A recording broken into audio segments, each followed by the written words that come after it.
Hello, I'm Joel here from Golf Monthly and welcome along to my next vlog. As you can see, I'm here in my house because it's raining outside, so this was the perfect opportunity to film a vlog I've been wanting to do for a while now. It's all about answering your questions about golf equipment.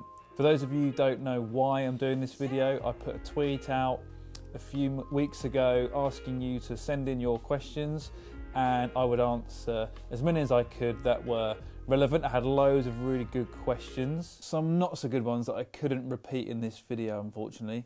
You know who you are. Some of the questions might seem pretty obvious and common sense to you, but some of them, hopefully you might learn something about your golf equipment, maybe how to make your equipment last a bit longer or get the most out of it. So hopefully you find it interesting, and make sure you watch until the end because you'll find out how you can win a sleeve of these limited edition TaylorMade TP5 golf balls with the athlete's number on. We've got Dustin Johnson, Jason Day, Rory McIlroy and Jon Rahm, so surely that's worth sticking around for. Anyway, let's get on with the vlog.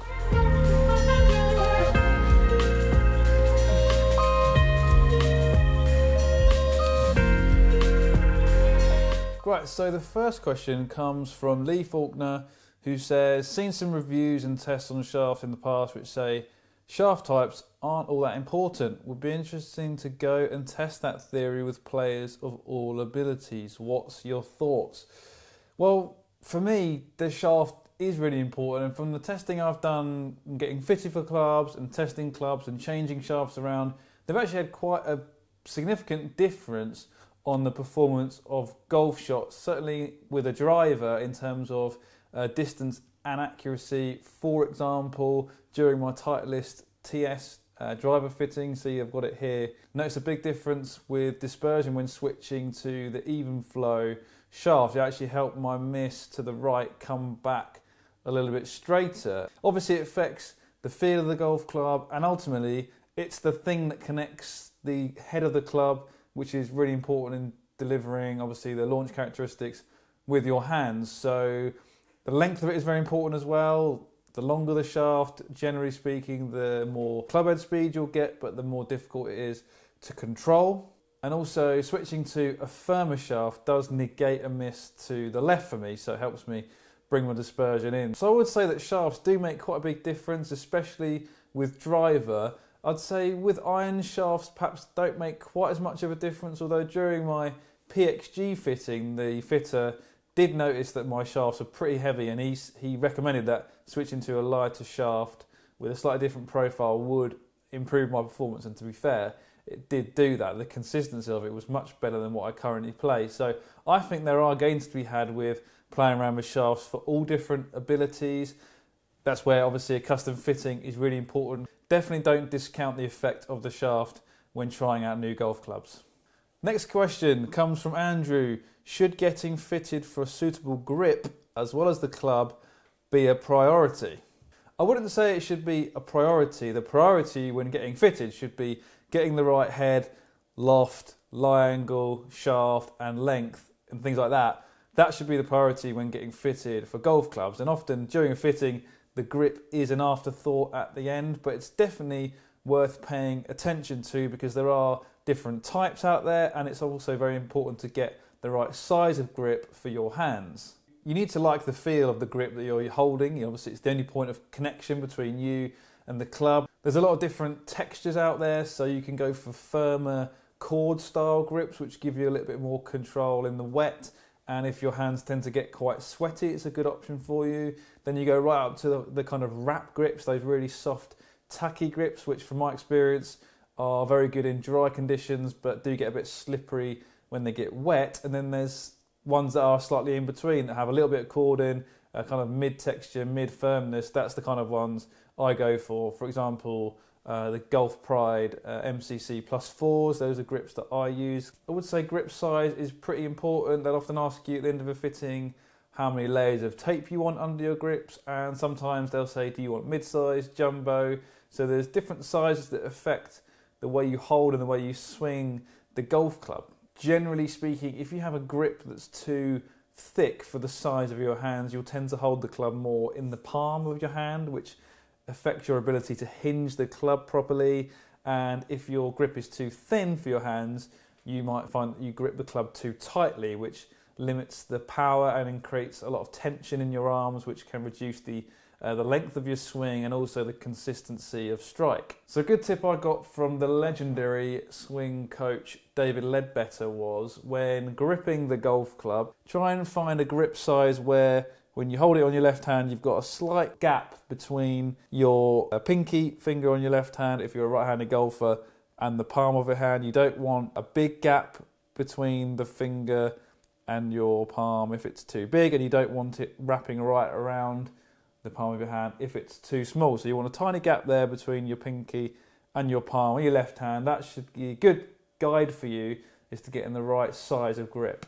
One other option to consider if you're looking for more consistency is the Golf Pride Align grips. I really like these because they kind of have this line down the back of the grip. So when you put it in your fingers, you've got that feeling of where that line is in your fingers, and it just creates another element of consistency, so you know you're holding the golf club in exactly the same way every time.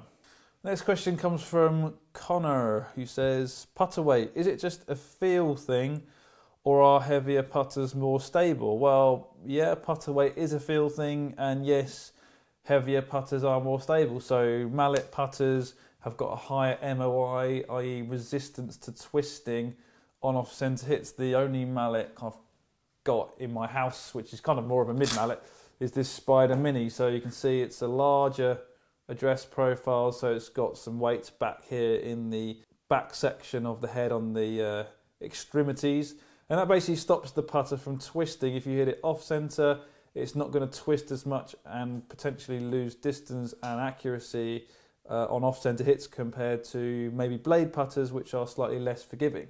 Generally speaking, heavier putters tend to suit golfers with a smoother putting stroke, whereas lighter putters tend to suit golfers more with a brisk putting stroke. So that's one way you can match weight to your stroke type. There are some putters that offer adjustable weight, so that's worth certainly looking at. And if you go through the putter fitting process, they will look at things like head weight to see if you would benefit from more or less weight. I think the most important thing with picking a putter is getting the right shape and kind of alignment assistance for your eye. For me, that's had the biggest impact on my game. It's not necessarily the weight, although it does play a fairly good part. Getting a putter that feels right, i.e. the grip and the length, and then having one that looks good on your eye is the most important thing. Next question, Martin asks, what is the purpose of bounce on a wedge, and how different bounces can cause different results? Would be a good one for us beginners who don't necessarily realise. I agree, great question. Bounce is essentially the angle between the leading edge of the wedge and the lowest point of the sole. So you can see here there's kind of like on this Cleveland CBX, there's like a V, almost like a V shape here, where the sole is clearly lower than the leading edge.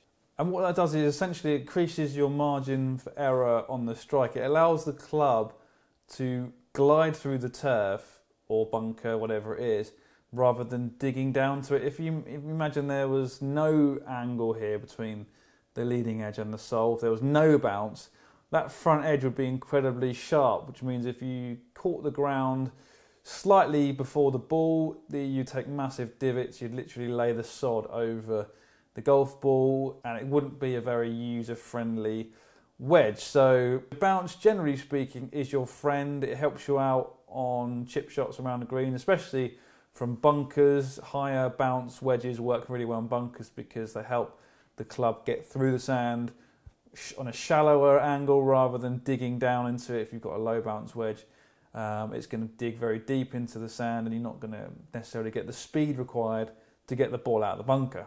High bounce wedges are generally better for golfers with quite steep angle of attacks, and maybe if you play wet conditions, things like that, and obviously with bunker shots, higher bounce is going to be important for you. Generally speaking, kind of better skilled golfers might come down in bounce on their wedges, especially if they tend to play quite firm golf courses, lots of tight lies. You need kind of low bounce to get the club under the golf ball a little bit easier. So each to their own. For me, I play kind of mid bounce. It gives me a nice versatility there with different types of shot. You know, if you're opening the face, you might not need as much bounce because when you're opening the face, you're going to be adding bounce to your wedge anyway. So it's just something to think about, but generally speaking, bounce is your friend. Another question from That Golf Guy, who asks, as a mid-handicapper currently using irons I've had nearing 10 years, would buying the latest set of irons improve my game substantially compared with a set from 2016-17? To be honest with you, I don't think you'd notice a big difference in irons from 2017 to 2018, but compared to irons from 10 years ago, I think you would notice a big difference with irons from this year. You'd probably find the lofts are a little bit stronger this year, but they would still launch the ball probably higher than your set from 10 years ago. Irons this year would probably feel a bit hotter depending on the model that you went for. It doesn't say, well, you're a mid-handicap golfer, so you probably want to opt for some sort of cavity back irons, so they probably feel a bit faster, definitely be more forgiving and get the ball up in the air a little bit easier than your set from 10 years ago. So actually, in that category, I would say technology has moved on much more than, say, if you were using better player irons, muscle backs, things like that. You're probably actually going to have a bigger gain in performance than if you're playing that type of iron. So, yeah, definitely worth upgrading, but whether it's a set from 2016-17 or 2018, I don't think you'd see a massive difference, probably a marginal increase in performance based on my testing that I've done over the last year or so, but definitely worth upgrading for sure. Next question comes from Ian Rimmer. If you could change one rule in relation to golf equipment, what would it be? That's a great question. I had a long, hard think about this. Would I change the number of golf clubs in my bag? Probably not. I think 14 is about right. One thing I did have a little bit of a bugbear about was if you damaged your club during a round through anger or whatever, that you couldn't carry on using it. For me, if you bend your putter shaft on your knee in a fit of anger, or bend your driver shaft, whatever, crack your head, I don't think you're going to be gaining any performance benefits by using that club compared to when it wasn't damaged. It's almost certainly going to be performing worse than it was before, so why can't you use it on the golf course? You're not gaining an advantage over your competitors. Maybe it's a health and safety thing. If you're using a driver with a cracked shaft, the head might fly off and kill someone. I don't know if that was the reason for it. But then I found out recently that they're changing that rule anyway. I'm not sure when it comes in. I think it might be 2019 or 2020, where if you do damage your club in anger, you can still carry on using it just like you would if you damage your club while playing a shot, which is allowed. Yeah, that would be my one rule, but it's just like it's going to change anyway, so sorry. Next question from Phil says, best improvement aid with regards to results you've ever used, and do you still use it? Great question, and for me it's a really easy answer. Now, I'm not one for using many training aids, but this Eyeline putting mirror has been an absolute godsend for me. What I really like about it is it's really simple to use. You simply put the ball in the little hole there, and obviously you can see by using the mirror you've got all sorts of lines that reinforce fundamentals of putting. So you've got a red line here for your club face. In the mirror you can see your head position over the ball, so you try and get your eyes in line with this line or slightly inside it. So you can see with these red lines, you can see the path of your stroke during your putt. Basically it gets you much more neutral over the ball and just gave me much more consistency. I knew that I was from using this, I could tell that I was aiming to the right and pulling my putts on line, and it was creating some inconsistencies there. So by really working on this on kind of 4-foot putts helped me improve my putting.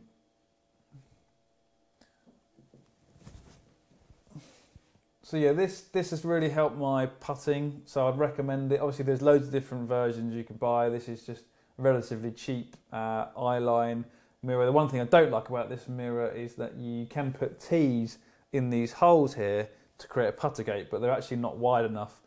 Even the widest T is not wide enough for my putter, which is pretty annoying. But other than that, really do recommend you get yourself some sort of putting mirror.